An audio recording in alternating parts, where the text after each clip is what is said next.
Hi friends, welcome to Manvika vlogs.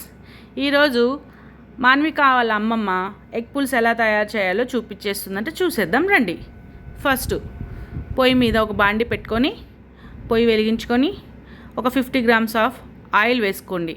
Oil కొంచెం ఎక్కువగానే పడుతుందండి, వేసుకోండి, పర్వాలేదు, టేస్టీగా ఉంటుంది. ఈలోగా ఆయిల్ హీట్ అయ్యేలోగా మనం ఎగ్స్ బాయిల్ అయినా లేదో ఒకసారి చెక్ చేసుకున్నాము. మేము 3 మెంబర్స్కే ఎగ్స్ బాయిల్ పెట్టాము. 3 మెంబర్స్ వరకే ఈ కర్రీని. ఆయిల్ హీట్ అయిపోయిందండి. అందులో 1 table spoon of home made ఇంట్లో తయారు చేసిన అల్లం వెల్లుల్లి పేస్ట్ని వేసేసాం. అది పచ్చి వాసన పోయే వరకు వేయించుకోండి.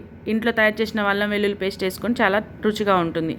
అలా వేయించుకున్న తర్వాత 3 మెంబర్స్కి ఆనియన్స్ కట్ చేసి పెట్టుకున్నాం. 3 మెంబర్స్ అంటే 3 ఆనియన్స్, ఒక్కొక్క మెంబర్కి ఒక్కొక్క ఆనియన్ మన క్వాంటిటీ అలా పెట్టుకోండి. 3 మెంబర్స్కి 3 ఆనియన్స్ కట్ చేసి పెట్టుకున్న ఆనియన్స్ని అలా ఆయిల్లో వేసేసుకున్నాం, అల్లం వెల్లుల్లి పేస్ట్ ఆయిల్లో.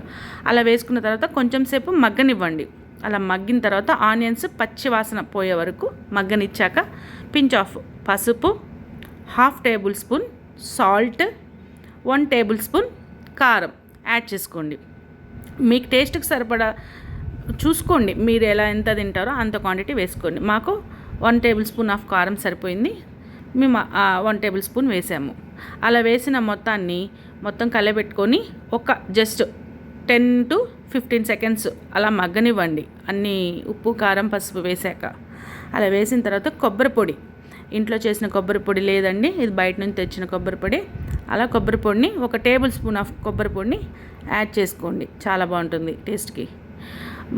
చింతపండు పులుసు, మనం ముందుగానే నానబెట్టుకున్న చింతపండుని అలా పులుసు అలా ఆనియన్స్లో పోసేయండి.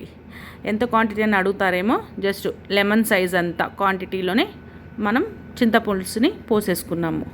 పోసుకున్నాక జస్ట్ 100 ml ఆఫ్ వాటర్ని కూడా యాడ్ చేసుకోండి.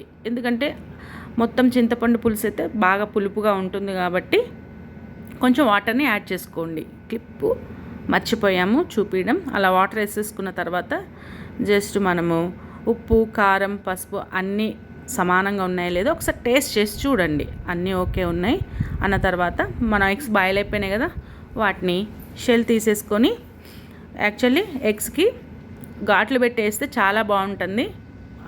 ఆ క్లిప్ స్కిప్ అయిపోయింది, ఘాటు పెట్టడం మర్చిపోయాము. సో ఇప్పుడు చిక్కగా కొంచెం దగ్గర పడింది పులుసులోకి మనము ఉడకబెట్టుకున్న గుడ్లు ఉన్నాయి కదండి, ఆ ఎగ్స్ని అందులో వేసేద్దాం. చూడండి ఎలా ఎలా ఎలా కుక్ అవుతుందో, అలా అవ్వాలన్నమాట. అది చూడండి ఎంత చిక్కగా ఉందో. లాస్ట్లో కొత్తిమీర కానీ, పుదీనా కానీ, కరివేపాకు కానీ ఉంటే వేసుకోండి, చాలా బాగుంటుంది. ఫ్లేవర్ చాలా చాలా బాగుంటుంది అనమాట. అగో ఆనియన్ ఉడికిందా లేదా అని కూడా ఒకసారి చెక్ చేసిందో మాన్విక వాళ్ళ అమ్మమ్మ, ఉడికిందంట. పుదీనా వేసుకుంది. యాక్చువల్లీ ఈ వీడియో తీసే టయానికి నేను ఇంట్లో లేనండి. అలా ఎగ్స్ని మనం షెల్ తీసుకునే ఎగ్స్ని అలా వేసేసుకున్నాము. ఏమన్నా చెప్పాను కదండి, క్లిప్ వీళ్ళు మర్చిపోయారని ఎగ్స్ని ఘాట్లు పెట్టడం. యాక్చువల్లీ నేను తయారు చేస్తే ఎగ్స్ ముందే ఘాట్లు పెట్టేసి ఆయిల్లో వేయించేస్తాను. ఇంకా ఆయిల్లో వేయించి ఎగ్స్ని అలా ఎగ్ పుల్స్ చేయండి, ఇంకా బాగుంటుంది. వాళ్ళు మర్చిపోయి అలా చేసేసారు, అయినా కూడా అలా అయినా బాగానే ఉంటుంది. అలా 3 ఎగ్స్ని వేసేసి జస్ట్ అలా కలబెట్టేసుకొని ఒక 1 or 2 minutes, just 1 or 2 minutes కొంచెం బాయిల్ అయ్యే వరకు. ఎందుకంటే ఆ గుడ్లకి ఆ పులుసు అనేది అంటుకుపోయి మంచి టేస్టీగా ఉంటుంది. ఇదండి, బాయ్.